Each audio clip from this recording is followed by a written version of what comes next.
actually are. I get a notice from YouTube when we're actually live. So it's setting up now. Does it now? Meeting is streaming live. And it's just getting connected now. Does it now? Meeting is streaming live.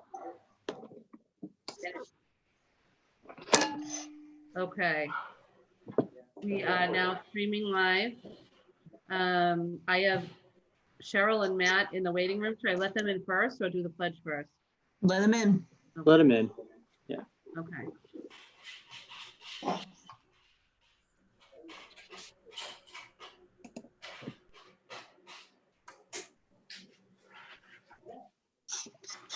Then after the pledge, could everyone mute so that there's not as much feedback? Mute. We can pledge first.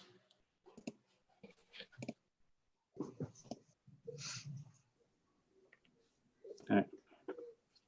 Good evening, everyone. We'll now call the regular meeting of the Revere School Committee to order. Please rise to salute the flag. I pledge allegiance to the flag Of the United States of America.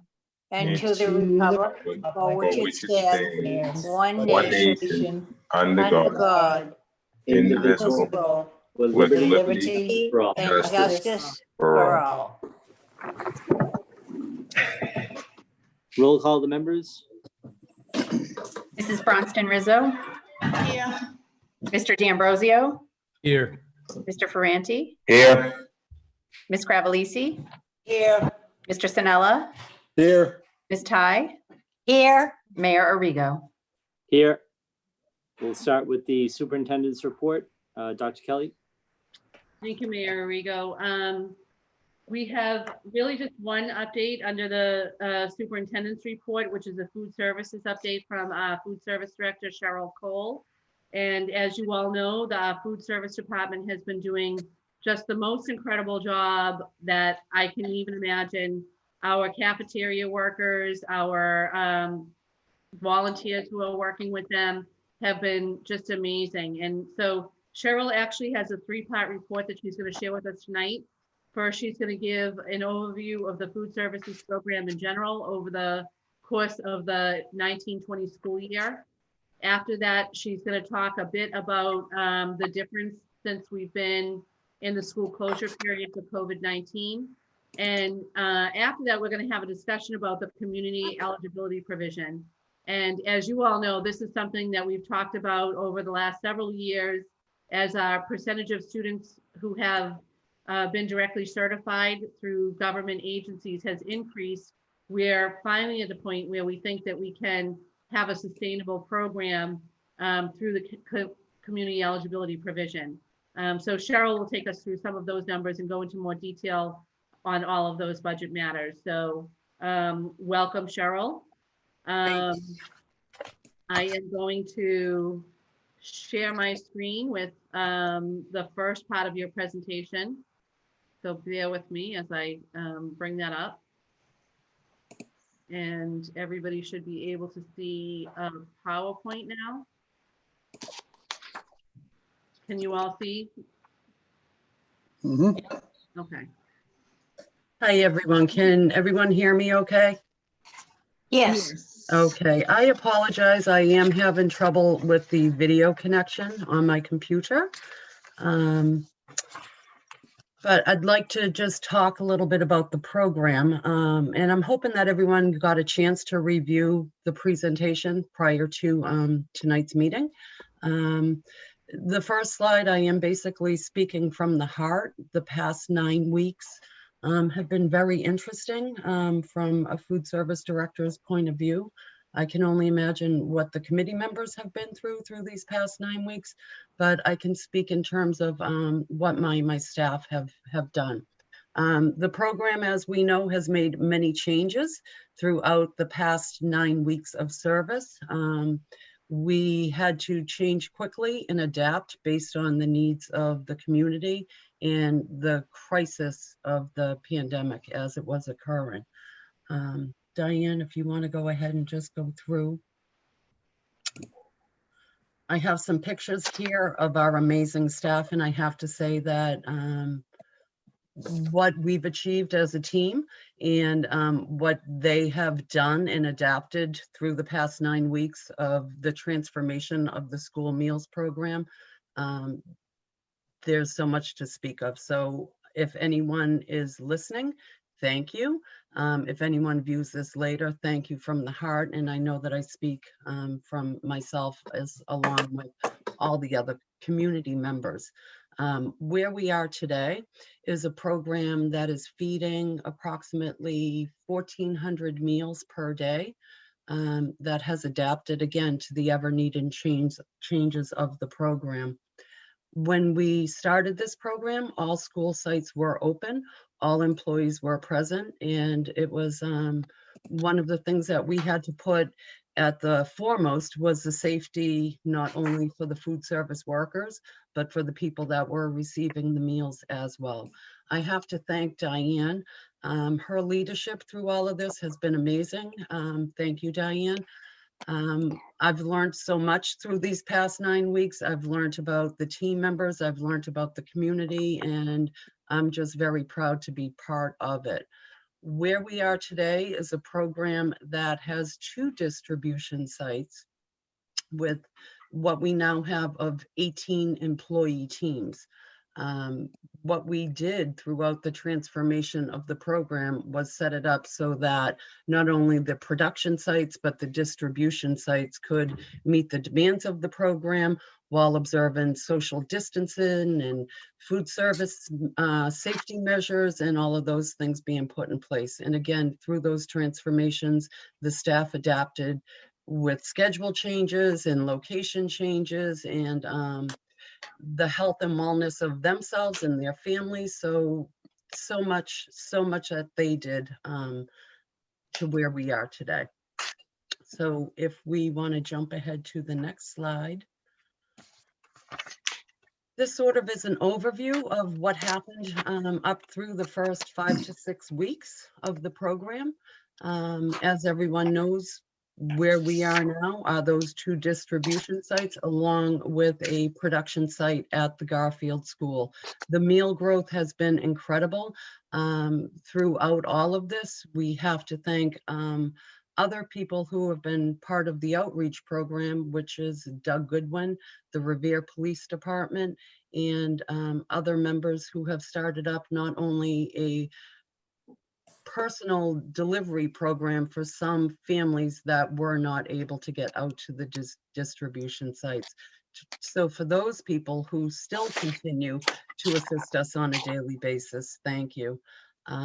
As of this past week, again, our numbers we're looking at on an average of 800 breakfast meals a day and 800 lunch meals a day. And because of USDA and waivers that they have put in place, they have allowed us to do the multi-day distribution. If we want to go ahead to the next slide.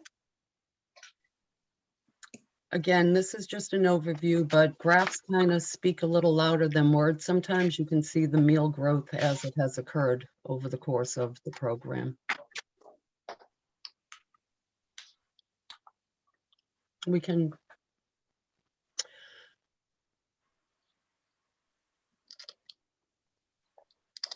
you can see, again, the daily meals, and it's broken down to the averages over the week.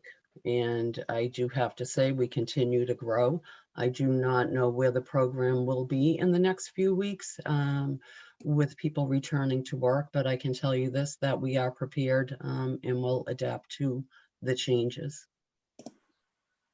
If you want to just slide ahead. These are just snapshots of the overview of the meals as they were served.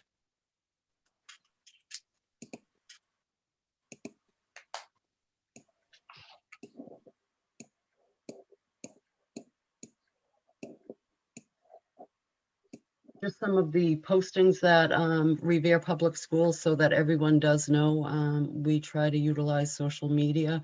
So Instagram, Facebook, along with the Revere Public Schools website is where we will notify of any changes to the program as well.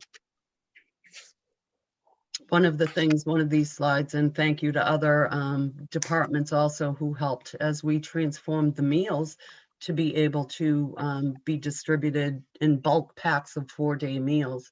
Some of those meals go home with our students and are prepared at home. So what we did is we did come up with cooking instructions for them, and it was translated into 4 different languages. And that is something that is available and distributed at the food distribution site.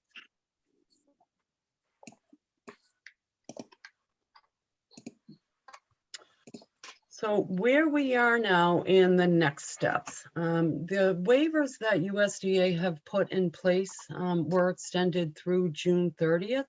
And that is a very nice thing for us because we know we will be able to continue to provide meals to the families throughout this time. When all of this happened, there were many people who the rules were changing in terms of what school meals look like and what programs needed to do to adapt to the COVID crisis. So USDA, again, with those waivers, they transformed the National School Lunch Program to operate under the Summer Food Service Program guidelines. And what that did is it gave a little bit more of meal flexibility. So in terms of meal components and what is being offered, and basically how the reimbursement rates allowed us to really be able to adapt the program to the needs of the community. Where we see it right now, USDA 2 days ago had extended some of those waivers to go through the end of August. So what that means is when we view our summer feeding program, the system that we have in place right now could bring us through the summer months for the students. The program as we see it now will actually transition over to the summer feeding program once the school meals or the school calendar closes, which is on June 18th. Are there any questions so far? Or are we at the point where we should take questions? Any members have any questions?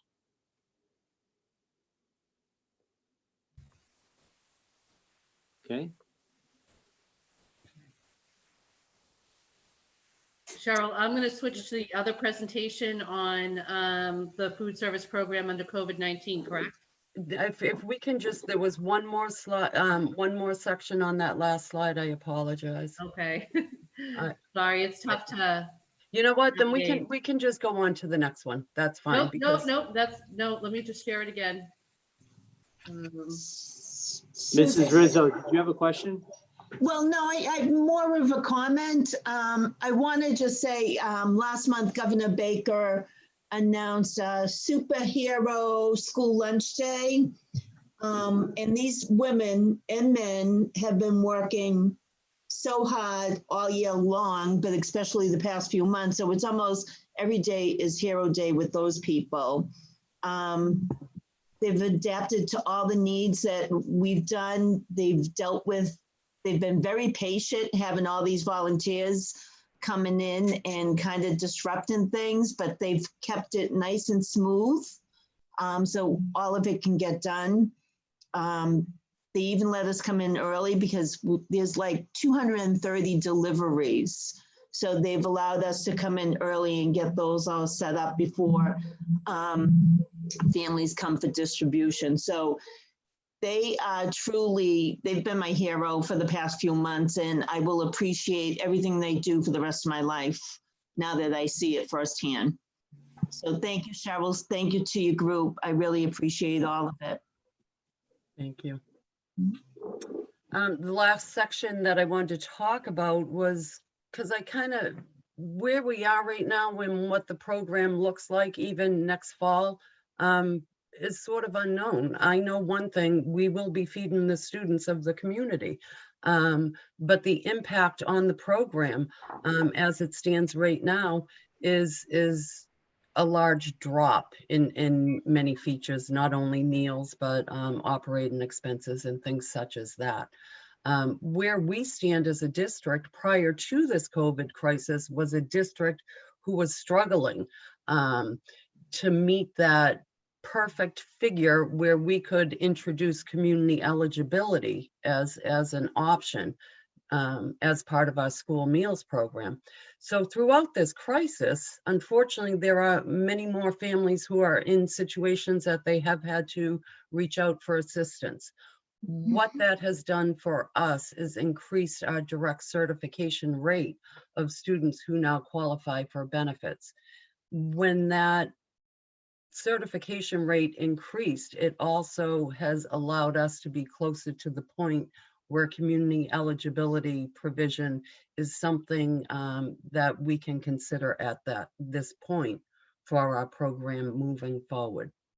So where those deadlines normally would have already happened, which would have happened the beginning and middle of April, Department of Education has extended those deadlines for school districts who are considering community eligibility through June 15th. So later on, after we talk a little bit about the financials, we will go into the heart of community eligibility and what it may look like for Revere. So the next, if you want to move ahead to the next slides. Okay. Pull up that other document. Yes, please.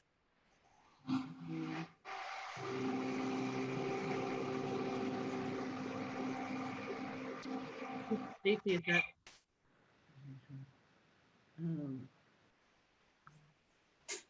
Okay.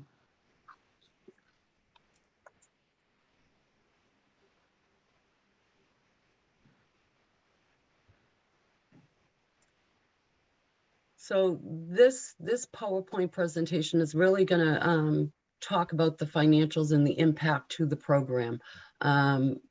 Lots of data that we have just tried to consolidate so that you can actually see where we are in terms of participation as it compared to if things had not happened as they did. So the first slide talks about the April participation compared to prior year. So when we look at the number of service days for the month of April, you see that there's 30 service days there. That is because of all of the waivers that were put in place. We were actually able and still are able to continue to provide meals 7 days a week to our students.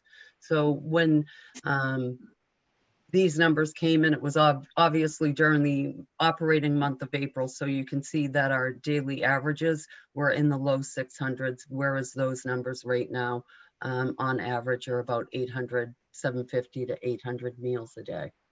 Compared to prior year, 618 breakfast meals, where, I'm sorry, I cannot see the whole screen on my computer. Hold on. Last year, we were 2,981 meals a day. Overall, you take that impact to the program, we are talking 1,238 meals a day compared to 10,405 on average. We go to the next slide. So here's the financial numbers. If you look at the reimbursement amount is what comes to us between state and federal funding for reimbursement for every meal that's served. So the actual this month was $121,000 compared to April of last year, $319,000. The return to the program, you can see that on the bottom line, the impact just for the month of April. Are there any questions so far? Okay. The current year for the month of April, when we factor in our district labor cost year-to-date figures, you can see that there is a large swing. The profit and loss to the program for last year, April, to this year, we are currently running at a deficit to the program of about $317,000. This is a result of the impact of COVID between the month of March and April.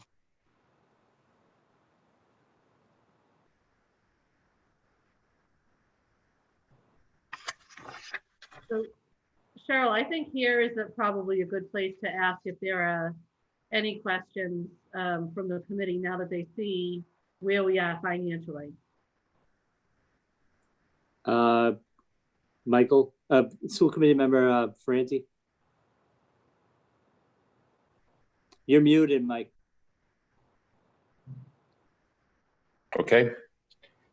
Cheryl, the one thing that's that sort of stood out to me was the labor cost current and prior year to date. And it's roughly about $350,000 more. And I realized that there was probably another 15 days. Why would the labor cost be so high? So our district labor cost that you are seeing this year includes all of those retroactive pays as well Okay. through the negotiations that occurred for the Okay. food service workers. So the cash sales, was that just, where'd the cash sales come from if it was shut down? So these cash sales would be year to date. Okay, oh, I'm So, sorry, okay. Yeah, All right. so the 478 would have been basically up Okay. through March 12th, Okay, going off of memory. all right, thank you very much. Thank you, Michael. So Matt, do you want to talk about, Sure. actually, I don't know if others have questions. I should. Yeah, any other members have questions?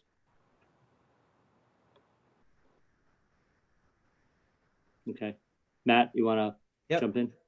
So just simply, the food services program is accounted for in a revolving fund. And those revolving funds, the food services revolving funds, we're allowed to maintain a fund balance of up to 3 months of a typical year's operating costs. So we've worked hard over the last 7 years to build up the fund balance to meet that threshold so that we would have funds in there for a situation like this. So we've been carrying 2.5 to 3 months of our operating costs in our fund balance. That's how we would be able to deal with a one-time pandemic issue of a $300,000 or $400,000 loss in this year by dipping into the existing fund balance. So the fund would not run a deficit this year. What would happen is we would move from FY20 to FY21 with less of an available fund balance, but the deficit in one bad year would be covered from that planning that we had done in there.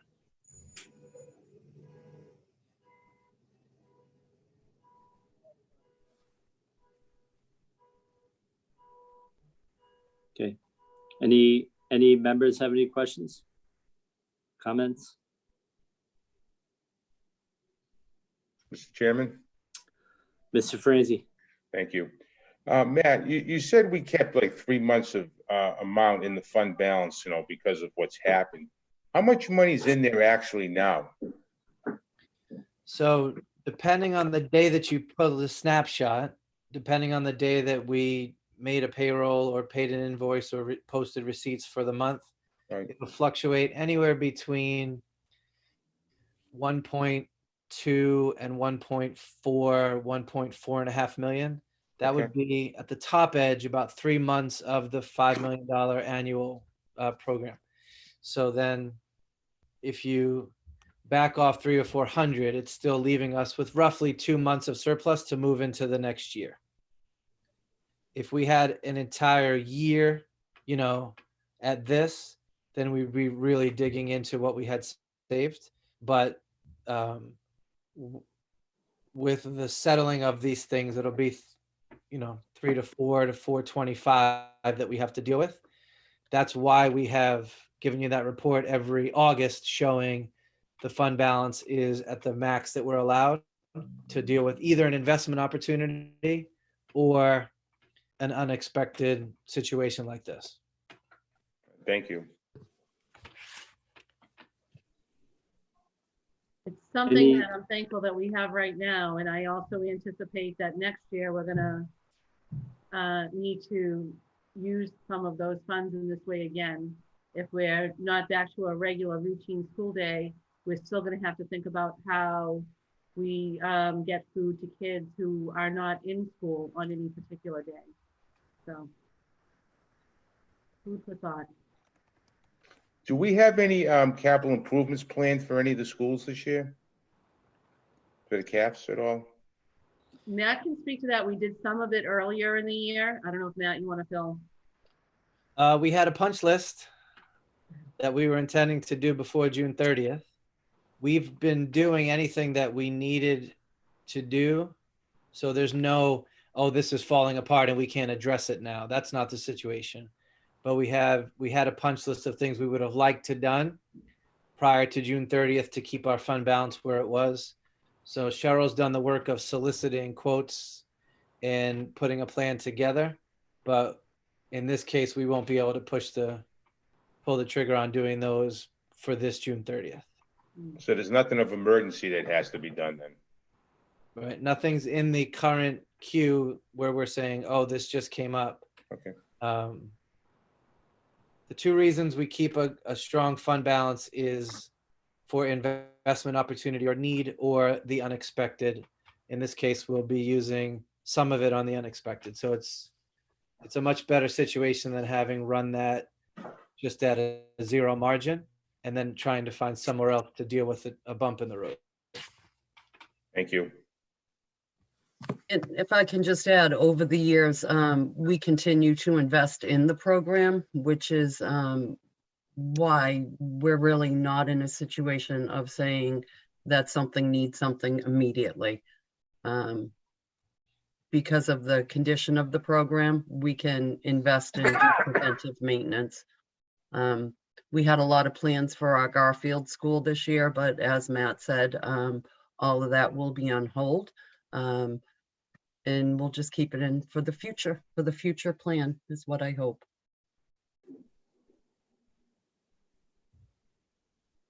All right, the final part of Cheryl's presentation, as she mentioned, was around community eligibility and really taking a deeper look at those numbers so that the committee can make a decision on what our next step should be. So Cheryl, I think that's coming up next on your slide, right? Yes, it is. Thank you. So as we talked about earlier, current rates that Jim had pulled were as of May 6th, put the district at a 58.2% direct cert percentage. So under community eligibility, that the multiplying rate, what they do is they take 1.6 times your ISP, which is your identified student percentage, and that calculates how your meals that you serve will be reimbursed. So if we look at the chart in front of us, I'm using 60% as our figure. So if we're currently at 58.2%, when we pull our final numbers on June 14th and decide if we're moving forward, I would expect that the district will be at the 60% by then. And that's basically because it's expected that more families will probably qualify for benefits. So if the district is at 60%, then that means every meal that we serve, of them, 96% of them will be reimbursed at the free rate. And 4% of the meals served would be reimbursed at the paid reimbursement rate. If those numbers climb more, and once the district hits, it's actually 62.5% of an ISP, all of our meals would be reimbursed at 100% at a free rate. That's a lot of information. I don't know if there's any questions about it, but basically here's how it translates in terms of for the financials for the program. So what this data is our forecasted numbers for fiscal year 2021.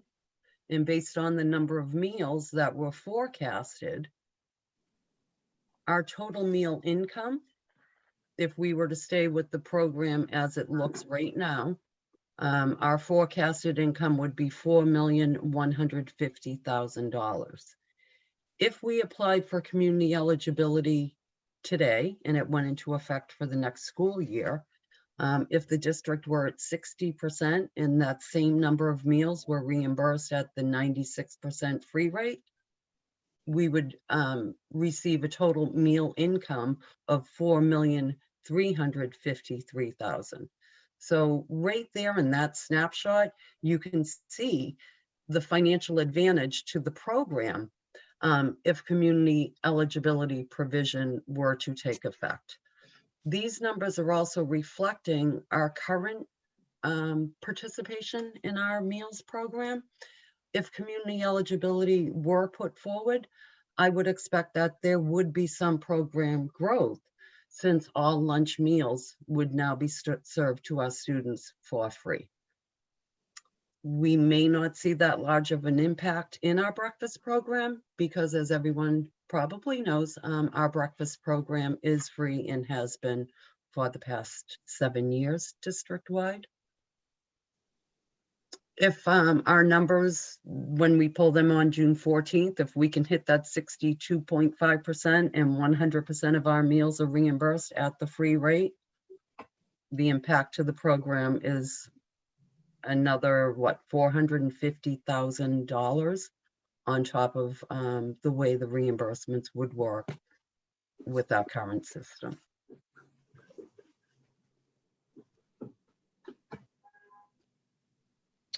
So then the next slide is actually taking our operating budget for next year and putting the numbers in as we see them, if the program were as it is again today, versus that community eligibility provision of 60% direct cert.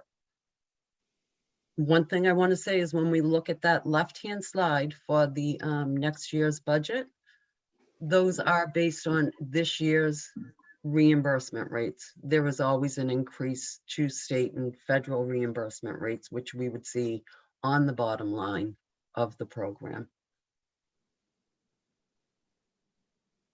We did want to be conservative with these numbers.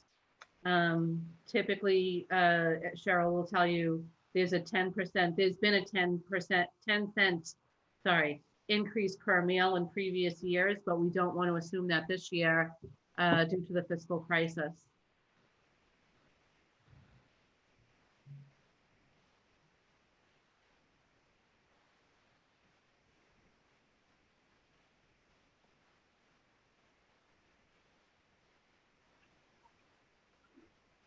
So that is the end of the financial presentation. Also, I do not know if there's any questions regarding finances, the program, community eligibility. Any members have any questions?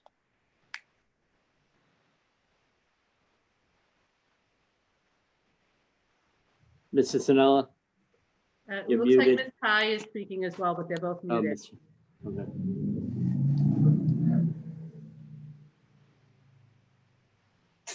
Ms. Ty, you're muted.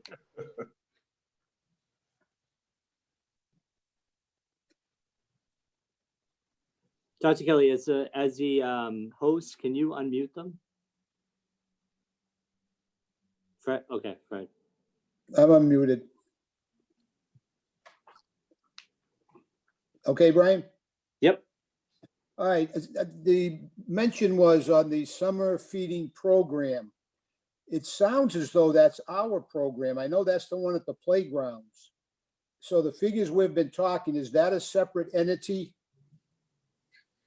Yes, it is. The summer meals program operates separately from our school meals program. And is it staffed by our people? It is staffed by our district employees, but they do not operate under the same way that they do under the school calendar. And the reimbursements from the government cover the costs, or is there a special grant for the program? There are grants that are available. The grants that become available are through programs like Project Bread. And usually there's a lot of criteria that needs to be met for those grants. Every year, the summer feeding program does apply for grants and receive funding. And typically the funding that they receive is invested into equipment and different things that the employees can do with the community members. So not only does it like include equipment, but it includes such things as, I think Pauline and Kitty last year did a great job. They introduced some gardening and planting and things like that for the students.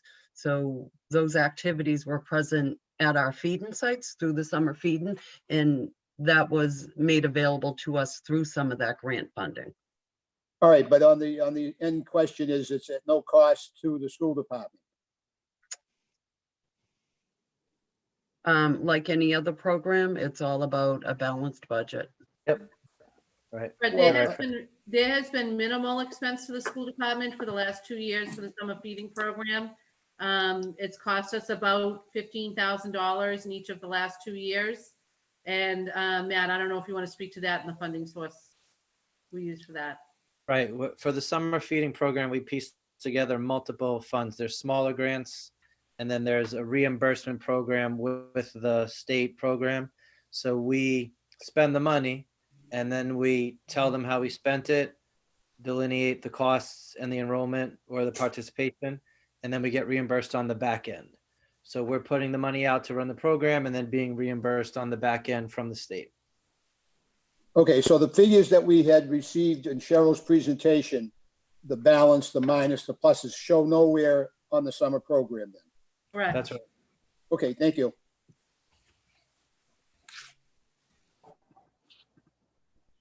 Ms. Chai?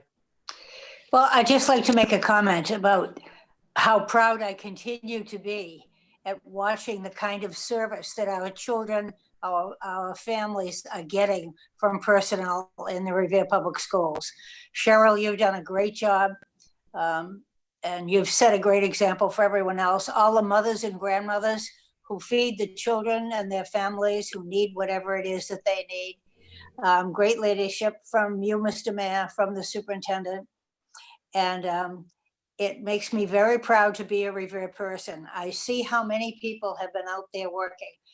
Can't see everybody, of course, because I'm in quarantine, but I do know people in the school committee who are doing it. I know Mrs. Rizzo does so much. There are so many people around. I see everyone from security personnel who are out there every day delivering meals to people. I see in my neighborhood the people who get the meals and they need them. And it's just wonderful that we're able to help people. And this doesn't happen without everyone working together and without the sense of empathy that governs the populace in this town. And that makes me very happy to be proud of it. So thank you all. Thank you, Ms. Chai. Any other members? Ms. Gravellisi? Thank you, Mr. Mayor. Cheryl, the 58.2% that we're at right now, are those students that are, oh, what was that? God, I just heard a big noise. Ms. Chai's Is that Carol? phone. Oh, okay, her phone fell. I thought she fell. Okay. No, All right. I'd make a lot more noise than that. You got me startled, Carol. All right, I'm sorry. All right, back to my question. Cheryl, the 58.2%, are those students that are strictly free lunch, or is free and reduced combined in the same percentage? It is a separate figure. Unfortunately, well, we're okay now, but unfortunately, the way that those numbers were viewed 2 years ago changed. So it is a direct cert free percentage that we need to meet. A lot of our students do actually qualify direct cert in a reduced status. The DC free is the number that we need, and that is the 58.2% number that you're seeing. Thank you. That's a good point to distinguish, Susan. Thank you for making that Because in the years past, as we've talked about this over each of the last couple of years, that has been one of our limitations, that our direct certification free numbers were not high enough to make a community eligibility program take it to a break-even point, that we weren't using other district funds in order to support community eligibility. This is the first year that we're close enough, which I guess in itself is not a good thing. It's an indication of poverty in the district, but it's the first year that we've had the numbers significant enough that will bring us to that break-even point. Thank you. Any other members have any questions or comments?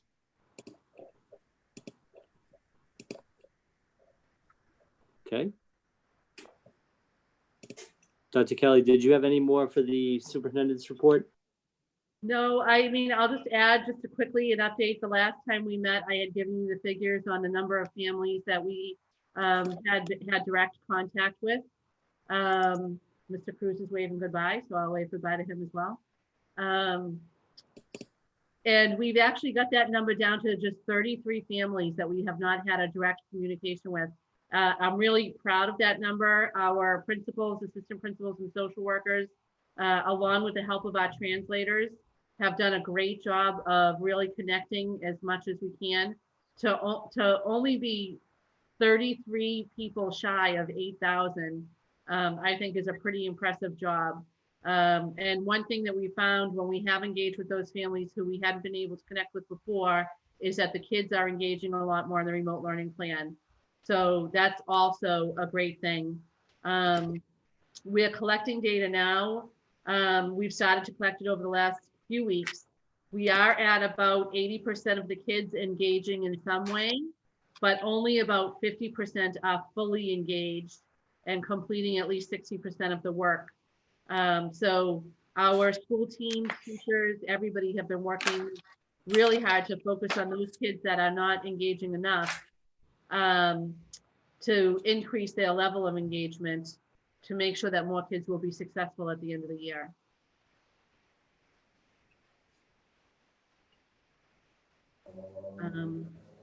I don't know if anybody has any questions about anything else in that regard. Any members have any questions? Mrs. Gravellisi? Thank you, Mr. Mayor. Diane, those 33 students, and how have we reached out to them? Isn't it a bit of a concern that we have no communication at all with 33 families? Yeah, it's definitely a concern, but we've done everything down to our SROs have been phenomenally helpful doing home checks, and just have been unable to find anybody home at the address that we have on record for those students. We don't know if some people might have moved in light of what's going on and just not notified us. But the schools are continuing to try to reach out.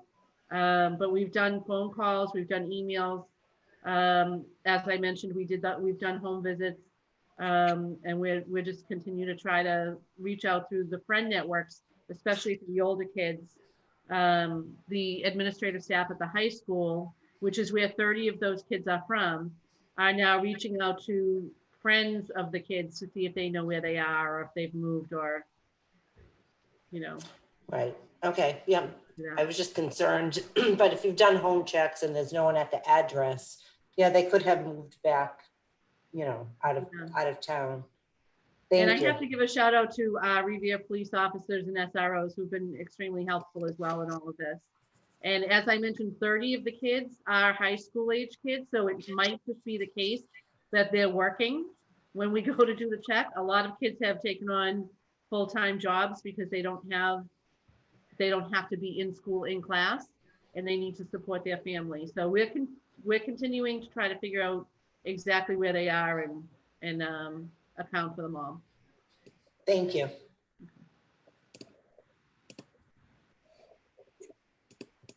Any other members? Okay. We'll move on to the public hearing for school choice. Mr. Mayor, before we move on, can I just mention that Olea did email me, and she isn't able to make it tonight because They're celebrating the high holiday of the Night of Power. So she sent her regrets, and we'll try to make the July meeting. I mean, the June meeting. I'm jumping. The June. Okay. Great. Okay. Thank you for that update. So now we'll move to the public hearing on school choice. Mrs. Rizzo? Go ahead. If I could just advocate for the school department, I would urge the committee to not vote in favor of school choice in the Revere Public Schools. As you all know, the school choice provision allows students from other cities and towns to attend school in our public schools. And we are at a state right now, as you are aware, that all of our schools are overcrowded. Our middle schools, we're forced to have a lottery in order to make sure that there's an even distribution of students. The high school with nearly 2,000 students is now bursting at the seams, and our elementary schools are not in much better shape. So I would urge the committee to not vote in favor of a school choice provision. So I move that we, the Revere School Committee, vote no on accepting non-resident students in the Revere Public School System by voting to not participate in school choice. A yes vote would support not having students from other districts come to the school in Revere. Second, Roll call. Mrs. Bronston Rizzo, Yes. Mr. D'Ambrosio, Yes. Mr. Ferranti, Yes. Ms. Gravellisi, Yes. Mr. Sinella, yes, Ms. Ty, yes. Mayor Arrigo. Yes. We'll now move on to public speak. Mrs. Rizzo? I do have two questions that have been submitted by Maddie Sabalos. And the first one being, what is the district doing to address the lack of appropriate and sufficient translation and interpretation services in accordance with the Department of Justice guidelines? Anyone want to answer that?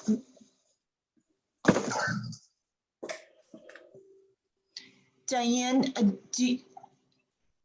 I'm not really sure, but I don't have the guidelines in front of me. And maybe that probably would have been good if we had Josh here too. Right.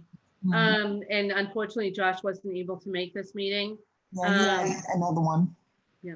I can tell you that we, as the committee knows, have a number of translators on full-time staff, both at the Parent Information Center and in various capacities at our schools.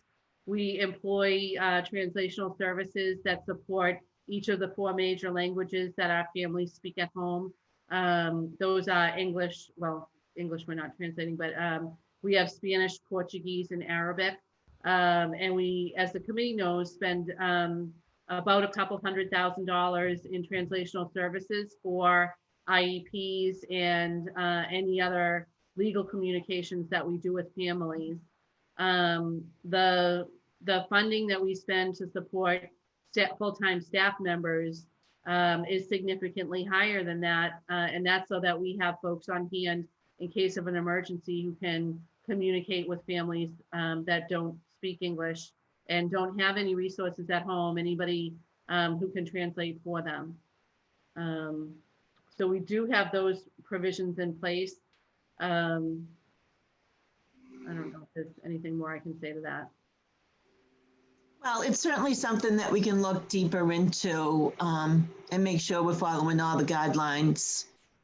I mean, I'm going to say I'm sure we are, but we can always look into it to make sure our I's are dotted and our T's crossed.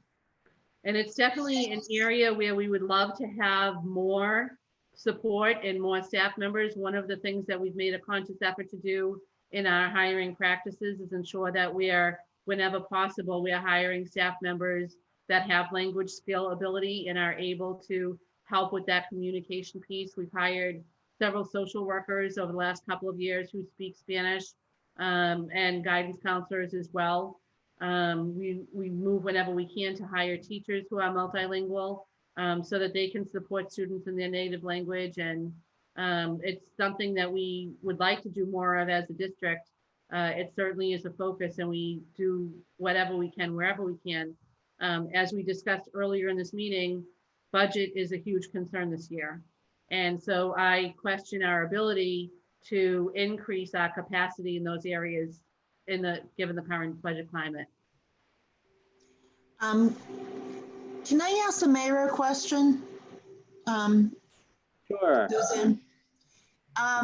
Mayor Arrigo, I'm not sure. The nurses have been using the Lion Bridge program. Is that something the city has supplied, or is that from Department of Health? What's the Lion Bridge program? So I know It's not a program. It is an interpretation. It's a telephone interpretation service. Yeah.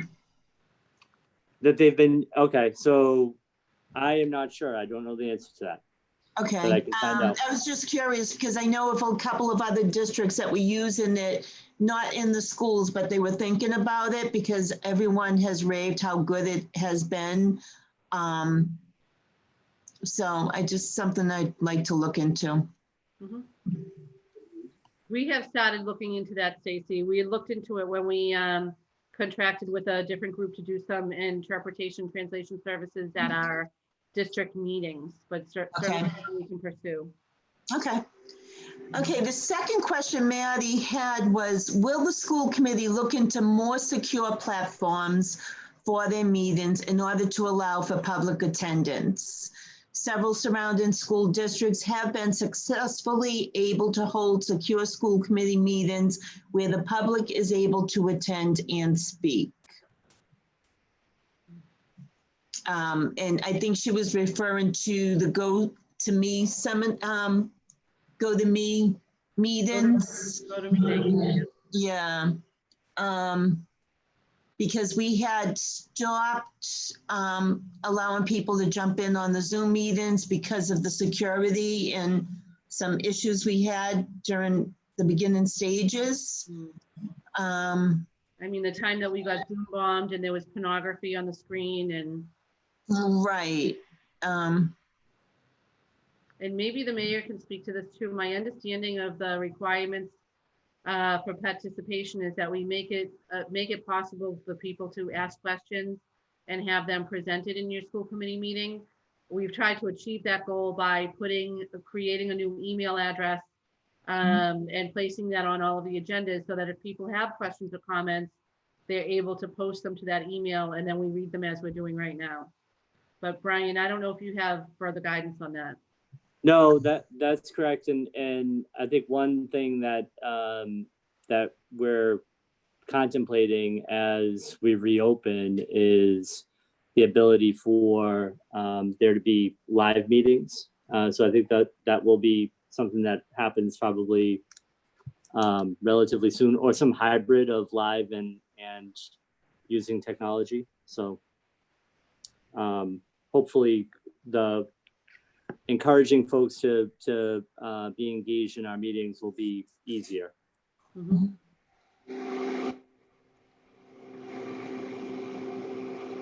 That's all the questions I got, and we didn't receive anything else. No, I just checked the email right now and there are no additional emails there.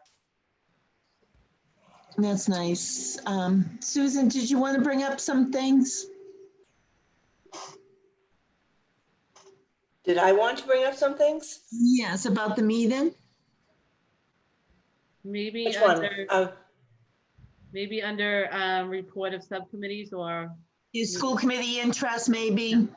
About the Zoom meeting we had that Yes. we attended? Yes. But we can do it under school committee interest. Yeah. Okay, so we'll move on to the report of subcommittees. Mr. Franti. You're muted, Mike. Oh, sorry. I unmuted you. Go ahead. No, okay. The Ways and Means Subcommittee committee had a meeting on Tuesday, and everybody was in attendance.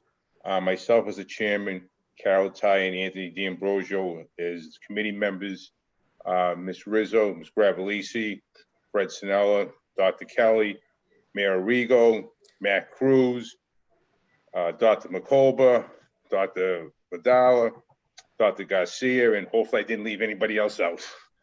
The budget was given to us with 4 different scenarios, as I call it, the good, bad, ugly, and uglier. We've been working, we had a little bit of a meeting tonight on it with really nothing definitive. The only thing that will be definite that the school committee will be voting on a budget and it will be going up to the council for their approval. It's going to be a lean year. I know I probably say it all the time, but this is probably the worst. And we're just going to do the best we can to make sure that we keep everybody employed. If anybody has any comments, please do so. Thank you. Any members? No. Mrs. Rizzo. Michael, just as a reminder, this would be a good time to get a motion to accept the minutes of that meeting. All right, well, I make the motion to accept the minutes to the meeting. Second, Okay, all in favor, all opposed? So moved. Okay. We'll move on to old business. Seeing none, we'll move on to new business. Seeing none, we'll move on to school committee interests. okay. Mr. Mayor? No, he's muted, okay. Stacy and I did attend a Zoom meeting last week with some of the RTA members and the REJA, which is the Riviera Educators Justice Alliance, and some of the WE parents. In the meeting, they had asked if we would sign a resolution, and the resolution was in support of the Educational Funding Act in the COVID-19 era, which is just to, ask to support the Student Opportunity Act. They did present that to us via email and asked if we would sign it and submit it. So I thought at this time, we can make an appointment, a meeting for further discussion on this so that everyone can see what the resolution was and, agree to or disagree to the readings of it.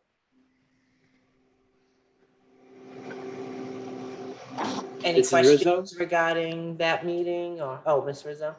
Yeah, it looked like she had. No, Mrs. Rizzo? Anyone had any questions? Susan, maybe if you could just let them know some of the bullets that they had mentioned about us supporting them. The bullets in the resolution? Yeah, not all the whereas, but the bullets.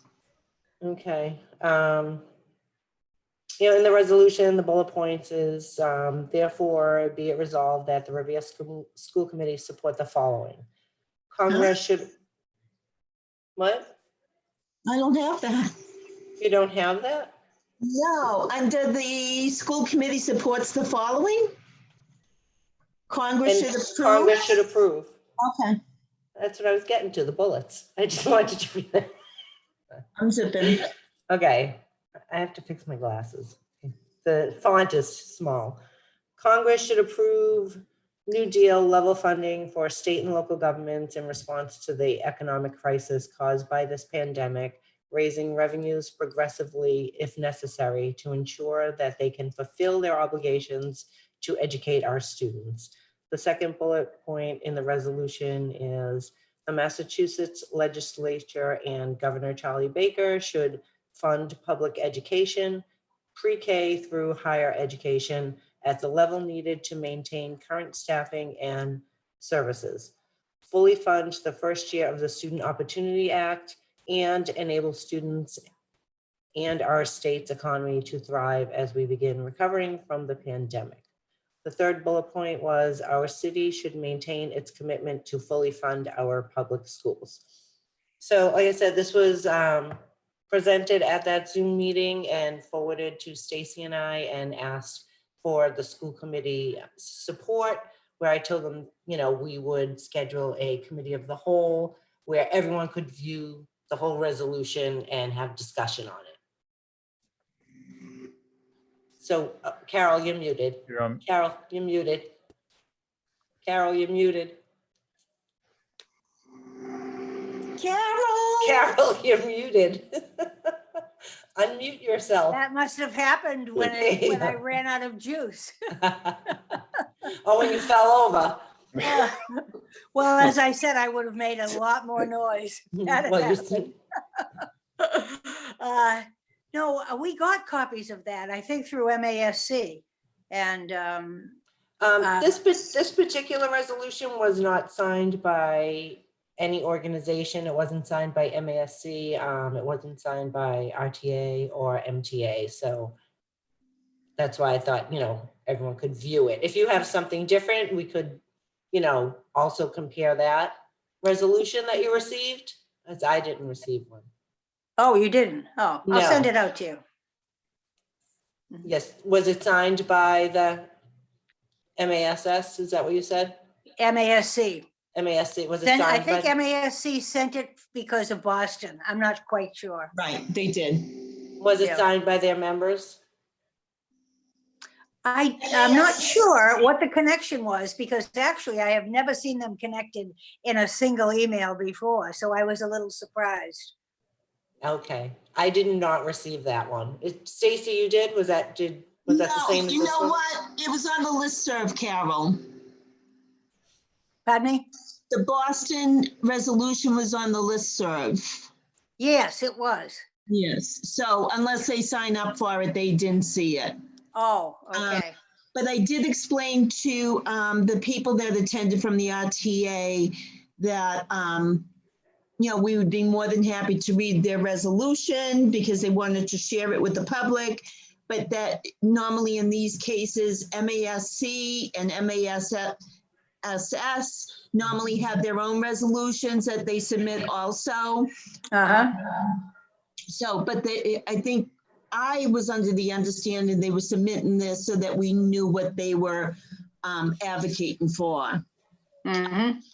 I think they wanted to do, they wanted it to be a joint effort. Yes. Okay. So, you know, we did reach out via email and let them know that, you know, we could have a separate meeting so that all the members could see it and decide, you know, how we wanted to move forward. So I make a motion to table it to our next committee of the whole meeting. Second. Okay, all in favor, all opposed? So moved. Whose dog is that? I don't know, whose dog is that? Danielle's, that's Danielle's Danielle's dog. dog. It was not a no vote, by the way. Okay, well, any other school committee interests? I'm just going to add that the RTA organizing team, I think is the name of this one, had said that they'd like to do more Zoom meetings and have school committee members attend. And we did have Susan address it right at the beginning to say that we are only there to listen and not to have a quorum, because then we're getting in deep water with the open meeting law. So they understood that, and they were just grateful that people came to at least listen to them. So they're asking, you know, probably in the future, they'll be asking more people to jump on board. And we'll have to let them know that we cannot have more than 3 of us attend at a time so that we don't break the open meeting law. And yes, Stacy, it is called the RTA organizing group. Team, yeah, a group. So everyone will be looking out for those emails from them to join in on their Zoom meetings. And, you know, we'll make sure that no more than 3 of us attend at a time. Susan, do you know when the next one is? I haven't gotten communications on another one yet. Okay, I believe they sent it to all of us last time. yeah, like a day notice. No, actually, it was 2 days. Oh, sorry. I've not been included on those invitations, just so you know. Well. Any other school committee interests? Okay, seeing none, we'll move on to motions. None. No motions. The chair will entertain a motion to adjourn. I make the motion. Okay, all in favor, all opposed? Aye. Good evening, everyone. Thank you for joining us. Our evening. next meeting is, June. 16th? June 16th is the next regular meeting. Okay, June 16th. See everyone till then. Thank you. Aye. Have a good night. Have a good one. Stay healthy, guys.